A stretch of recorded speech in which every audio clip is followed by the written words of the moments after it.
Welcome! On factory floors all over the world, something huge is happening, kind of under the radar. AI is starting to challenge a technology that has been the absolute bedrock of manufacturing for half a century, the CNC machine. So today, we're going to ask the big question. Is this the end of CNC as we know it? All right, let's just dive right in. Will AI actually replace the CNC machine? Well, the answer isn't a simple yes or no. What it really does is open up two totally different and frankly fascinating visions for the future of how we make, well, everything. And this slide right here, this gets to the absolute heart of the change. On the left, you've got G-code. For decades, this has been the language of manufacturing, a super complex line-by-line set of coordinates and commands. It's the difference between telling a machine exactly how to move, step by step, versus simply telling it what you want. And that's the promise of AI on the right. Okay, so to really get why this revolution is happening right now, we have to look at the system it's trying to replace. Let's break down why G-code, after 50 years of just complete dominance, is suddenly hitting a wall. You see, the entire philosophy of CNC is built on this thing called the deterministic paradigm. And what that basically means is the machine is a faithful but totally blind servant. It follows every single G-code instruction perfectly, but it assumes everything is perfect. It assumes the metal is uniform, the cutting tool isn't wearing down, the temperature in the room is constant. It's basically operating with no senses, no real awareness of the world it's supposed to be shaping. And this whole idea is now under massive pressure from three different directions at once. First, we can't just keep building heavier and heavier machines to force them to be precise. We've kind of hit a limit there. Second, there's the silver tsunami, the whole generation of expert machinists who have this deep, almost tribal knowledge of G-code.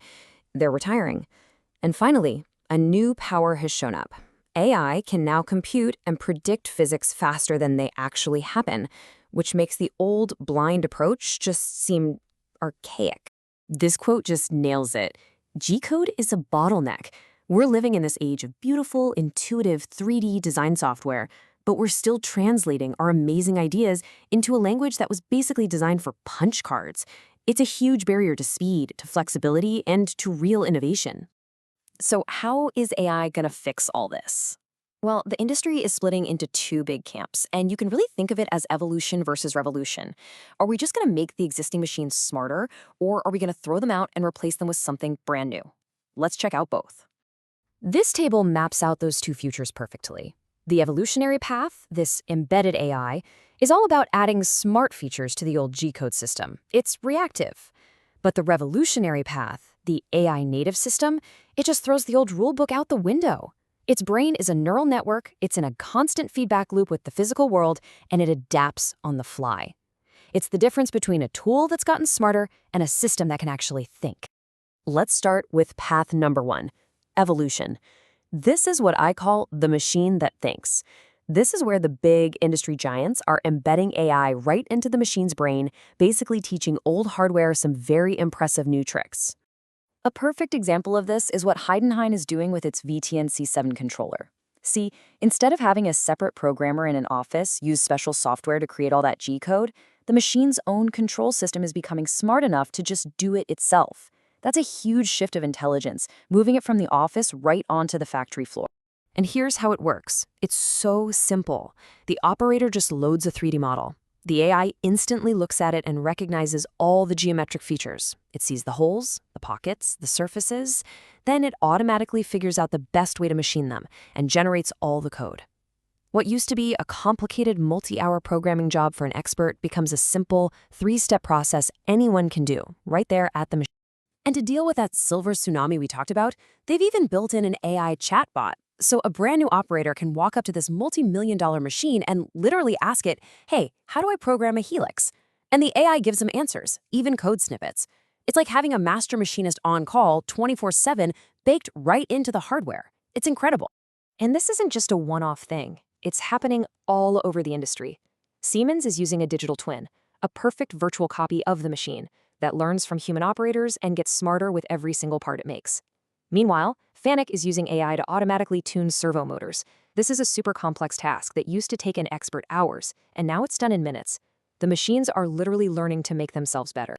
But what if making the old machines smarter just isn't enough? Well, that brings us to the revolutionary path. This is a battle of robots versus rigid iron. And this approach argues that the machine itself, that big, heavy, rigid block of cast iron, that's what's really obsolete. So this chart shows you the fundamental problem. A CNC machine is incredibly stiff. We're talking over 50 times more rigid than an industrial robot. That stiffness is why they can cut metal with insane precision. A robot, on the other hand, is kind of floppy. When you push on it, it bends, and that little bit of movement ruins your accuracy. And for years, that has kept robots from doing any real high-precision machining. So how in the world do you solve the stiffness problem? Well, the breakthrough is using AI to fight physics with software. It's called neural stiffness compensation.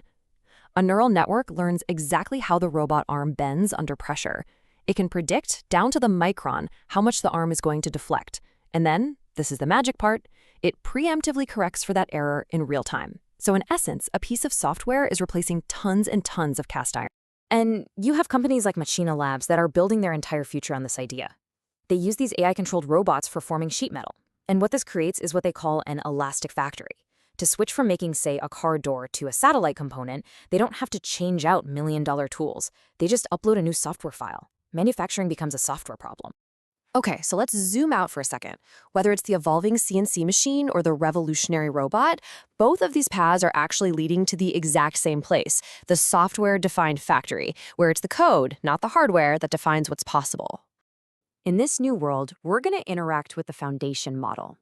Think of it like a giant AI that acts as the factory's operating system. You give it a high-level goal, just like our prompt from the beginning, and it figures out everything else. It can generate the design, it picks the best machine for the job, whether that's a robot or a CNC, and it orchestrates the whole production. The machine tool just becomes another peripheral, like the printer that's connected to your computer. So let's go back to our original question, what gets replaced? Well, the verdict is in, and the very first thing to go is the manual programming of CNC machines. The job of the human CAM programmer, who painstakingly creates every single toolpath, is becoming obsolete. And next on the chopping block is the CNC controller itself, the actual brain of the machine. It's being completely replaced by a new kind of architecture, an AI-native agent that can learn, adapt, and optimize the whole process all on its own in real time. This timeline really pulls the whole story together. Right now, in 2025, we're still mostly in that G-code world. But as we start moving toward 2030, we're going to enter this hybrid, AI-enabled era where humans become more like supervisors or trainers for these smart machines. And then, by 2035, we're looking at a fully AI-native world of software-defined robots where the human role changes again to become the architect, the orchestrator of these autonomous systems. And this brings us to one last really big thought. If the act of making a physical thing becomes as simple as just typing a query into an AI, what does that unlock? What new designs, what new solutions, what incredible new ideas are we going to ask these systems to create for us? That barrier between a digital idea and a physical object, it's just dissolving before our eyes. So think about it.